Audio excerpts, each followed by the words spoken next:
ये रहा है कि जैसे ही बुलडोजर को आगे किया गया, ये संविधान को बाईपास करने की कोशिश है। ये संविधान को ही साइड में करके ही ये सारा काम हो रहा है। और इसीलिए आप ये समझिए कि आरक्षण डायरेक्टली उन्होंने खत्म नहीं किया, लेकिन प्राइवेटाइजेशन करके आरक्षण खत्म कर दिया। वही उसी तरीके से संविधान को भी वो इर्रिलेवेंट बनाने की कोशिश कर रहे हैं। और यही असल चीज़ है कि ये सारे के सारे हमले सिर्फ ऐसा नहीं है कि माइनॉरिटीज़ के ऊपर है, ये आने वाले दिनों में आपको देखने को मिलेगा दलितों के ऊपर, आदिवासियों के ऊपर भी बुलडोजर चलेंगे, पिछड़ों के ऊपर भी बुलडोजर चलेंगे, और जो उनके पॉलिटिकल अपोनेंट्स होंगे उसके ऊपर भी बुलडोजर चलेगा। हाई कोर्ट क्या करेंगे सर, फिर देखेंगे तमाशा?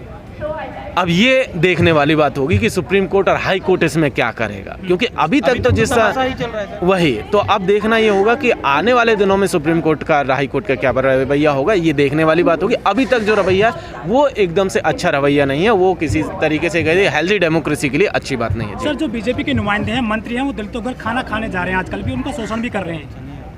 बिल्कुल, देखिए मंत्रियों का और उन सब का तो जो पूरा का पूरा प्रोजेक्ट है, वो प्रोजेक्ट यही है कि किस तरीके से वो अपनी राजनीतिक रोटियां सेक सकते हैं। आज सुबह हम लोगों ने देखा कि लगभग एक हफ्ते से ज़्यादा सिवनी का केस को हो गया, लेकिन आज जाकर के जब सिवनी बंद का कॉल दिया गया, तब जाकर के वहाँ से सांसद और बीजेपी की जो सांसद हैं उनके साथ साथ और जो बीजेपी के ट्राइबल कोटे से जो लोग आ रहे हैं, वो जाकर के आदिवासियों के बीच में पहुँचे थे, उन परिवारों के पास पहुँचे थे, लेकिन वहाँ पर लोगों ने उनका विरोध किया और फिर उनको वहाँ से खदेड़ दिया गया।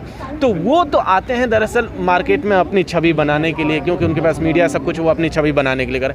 लेकिन जब हकीकत में आप जाकर के देखेंगे तो पता चलेगा कि इन लोगों ने सबसे ज़्यादा नुकसान उस तबके को किया है। बाबा साहब कहते थे ना कि कैसे हो गई इस समाज में, कैसे हो गई सुरक्षा, संविधान के रास्ते ही होगी। संविधान में सारी चीज़ें हैं ऑलरेडी, और उसमें लिखा हुआ है कि भाई संविधान ही आपको आगे लेकर के जाएगा, वही आपको सुरक्षा प्रदान करेगा। संविधान बिल्कुल है, हमें इस देश के लोगों पर भरोसा है। कब तक हमें अभी भी न्यायपालिका पर भरोसा है कि वो लोगों को न्याय देगी, अभी भी भरोसा है। ये लिंचिंग की शुरुआत कहा गया कि ये गाय की रक्षा के लिए थी, लेकिन धीरे धीरे पता चला कि ये बड़ा बिजनेस बन गया। अब लोग गाय की रक्षा के नाम पर लोगों को जो है एक तरफ मार रहे हैं और दूसरी तरफ से लूट रहे हैं, और ये बड़ा का मार्केट पूरा का पूरा इसकी एक इकॉनमी इस्टेब्लिश हो गई। सिवनी का जो मामला है उसमें बजरंग दल के लोग शामिल हैं, और भी तमाम इस तरीके के जो राइट विंग जो फ्रेंची ग्रुप्स हैं उन सब के लोग शामिल हैं, और वो लोग दरअसल जो है आदिवासियों की हत्या किए हैं। आज सिवनी बंद का कॉल है, आज सिवनी में जो है वहाँ के जो ट्राइबल्स हैं उन्होंने बंद का कॉल दिया है, और वो अब मूवमेंट चल रहा है। लेकिन आप देखिए कि ये पूरे देश में एक टेंडेंसी देखने को मिल रही है। पूरे देश में जिस तरीके से दलितों के ऊपर, आदिवासियों के ऊपर और या पिछड़ों के ऊपर जो हमले हो रहे हैं, हम लोगों ने याद होगा कि अभी पिछले हफ्ते हम लोगों ने चंदौली का केस देखा। चंदौली के भीतर जिस तरीके से पुलिस ने जाकर के बर्बरता की और उस लड़की को मार दिया, उसी तरीके से हम लोगों ने देखा कि राजस्थान के अलग अलग हिस्सों में भी जो माइनॉरिटीज़ के ऊपर अटैक चल रहे हैं, चाहे आपका करौली का केस ले लीजिए, चाहे जोधपुर का ले लीजिए। दलितों के मामले में आपने देखा कि जालौर का केस हमने देखा, भरतपुर का केस हमने देखा, जो जहाँ पूरा का पूरा गांव का गांव जो है माइग्रेट कर गया।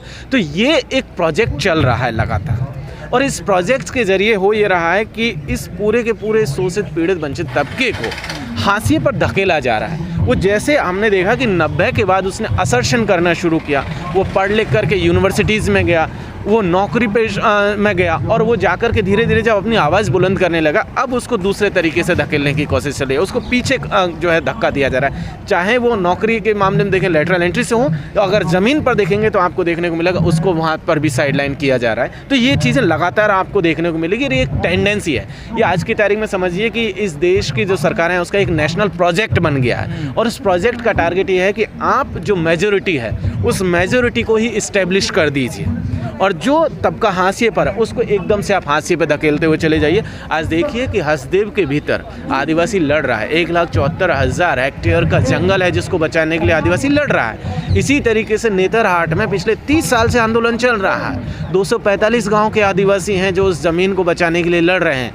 आप गुजरात में देखेंगे, आप हिमाचल में देखेंगे, आप सब जगह देखेंगे तो पता चलेगा कि इसी तरीके से आदिवासियों को उसकी जल जंगल ज़मीन से बाहर धकेलने की कोशिश चल रही है। सवाल ये लोग पहचान कैसे लेते हैं कि ये गऊ का मांस है या बकरी का है, बकरे का है, किसी का भी है? नहीं, पहचान कैसे? दरअसल लैब टेस्ट नहीं होता, कहीं नहीं जाता और उस पर हमला कर देते हैं। नहीं, आज की तारीख में पूरा का पूरा जो सिस्टम है वो सिस्टम ऐसा हो गया है कि पुलिस प्रशासन हो या जुडिशरी हो, सारी की सारी ताकतें इन फ्रेंची एलिमेंट्स के हाथ में दे दी, क्योंकि इनको सरकार की तरफ से एक प्रोटेक्शन मिली हुई है। जिस तरीके से हमने देखा कि चाहे शाहीन बाग में गोली चलाई हो, चाहे कहीं पे गोली चलाने वालों को जब माला पहना करके स्वागत किया जा रहा है, अलग अलग हिस्सों में भी इस तरीके के केसेस हमने देखे कि आरोपियों का स्वागत जो है माला पहना करके किया गया।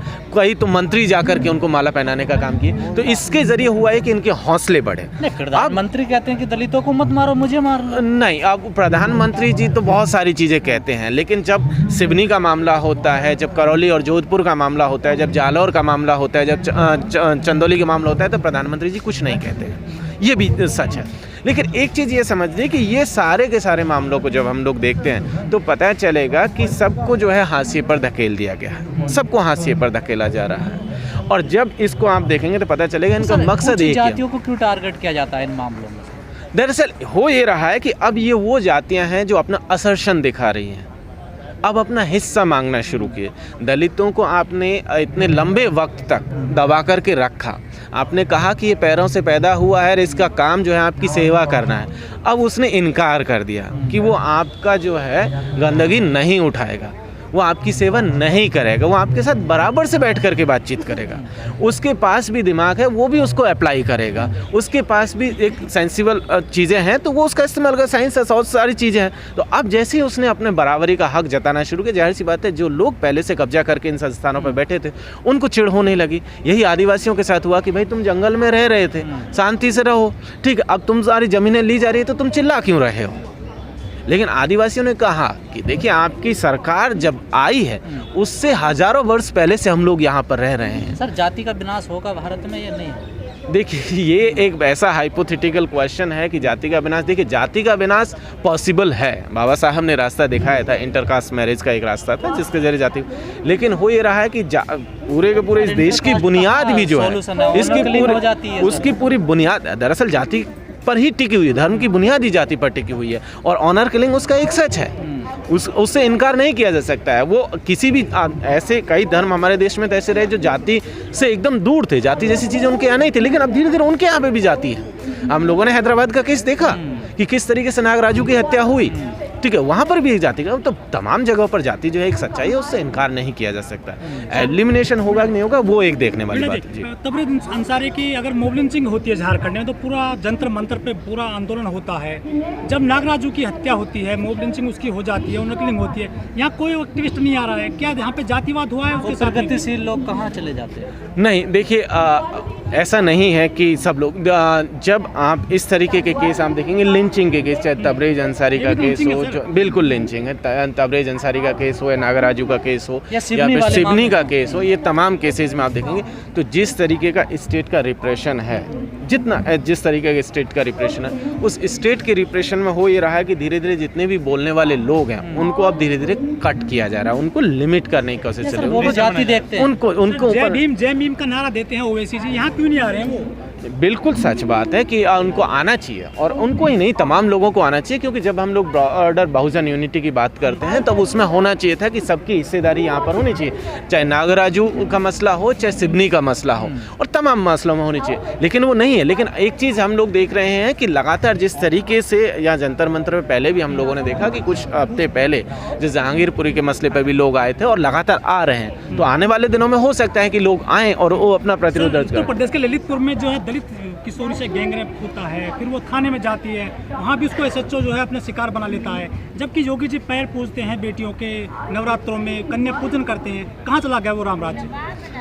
देखिए अब अगर हम लोग ललितपुर का केस देख लीजिए, चाहे कहीं और का देख लीजिए, यूपी में आप देखेंगे तो पता चलेगा कि जिस तरीके से कानून व्यवस्था मामला है, तो कानून तो आज की तारीख में बुलडोजर के जरिए चल रहा है, कानून बुलडोजर के ऊपर रखा हुआ है, और वही बुलडोजर जिस तरफ लेकर के जा रहा है वही चल रहा है। और वो बुलडोजर की ड्राइवरी अब जो है कानून की पालन की जिनकी जिम्मेदारी थी, कानून को मनवाना जिनकी जिम्मेदारी थी, वही लोग अब बुलडोजर लेके निकल पड़े हैं, क्योंकि उनको सत्ता का जो है वो मिल गया, रास्ता मिल गया, सत्ता उनके साथ में खड़ी हुई है। तो ऐसी सिचुएशन को जब आप समझेंगे तो पता चलेगा कि दरअसल हो ये रहा है कि उनको सरकारी संरक्षण प्राप्त है। आज तक चंदौली के मामले में, ललितपुर के मामले में क्या जिन लोगों के ऊपर आरोप हैं, क्या उनके ऊपर बुलडोजर चलाए गए? नहीं चलाए गए। क्यों नहीं चलाए गए? उसका मकसद ये है कि भाई उन्होंने जो खेल किया, उस खेल में यह है कि उन्होंने अपने जो इंटरेस्ट है उसको प्रोटेक्ट किया, अपने पॉलिटिकल इंटरेस्ट को प्रोटेक्ट किया, इसीलिए उन्होंने उन सब लोगों को बचाया। सर, लोगों के मन में ना डर है, अभी तक बुलडोजर मकानों पे चल रहे हैं, लोगों को डर है कि कहीं संविधान पे ये ना चला जाए। संविधान को ताक पे रख के ही तो बुलडोजर चला जा रहा है, इस पे क्या कहेंगे सर आप? देखिए, ये तो दिख रहा है कि मकान पर, किसी की दुकान पर, किसी की दीवार पर बुलडोजर है। ये दीवार और मकान दुकान पे है नहीं, दरअसल ये बुलडोजर है ही संविधान पर। मानते हैं इस बात को? बिल्कुल मानते हैं। संविधान में तमाम तरीके की व्यवस्थाएं लिखी गई है कि अगर किसी का इलीगल कंस्ट्रक्शन है, किसी ने कोई अनऑथराइज और कोई काम कर रखा है, किसी ने गलत गैरकानूनी तरीके का काम किया हुआ है, तो संविधान में और उसके साथ साथ तमाम तरीके के जो लॉज हैं उनमें एक प्रोविज़न है कि आप उस प्रोविज़न के ज़रिए वो काम उसको डिमोलिश कर सकते हैं, जो भी एक्शन ले सकते हैं कानून के ज़रिए ले सकते हैं।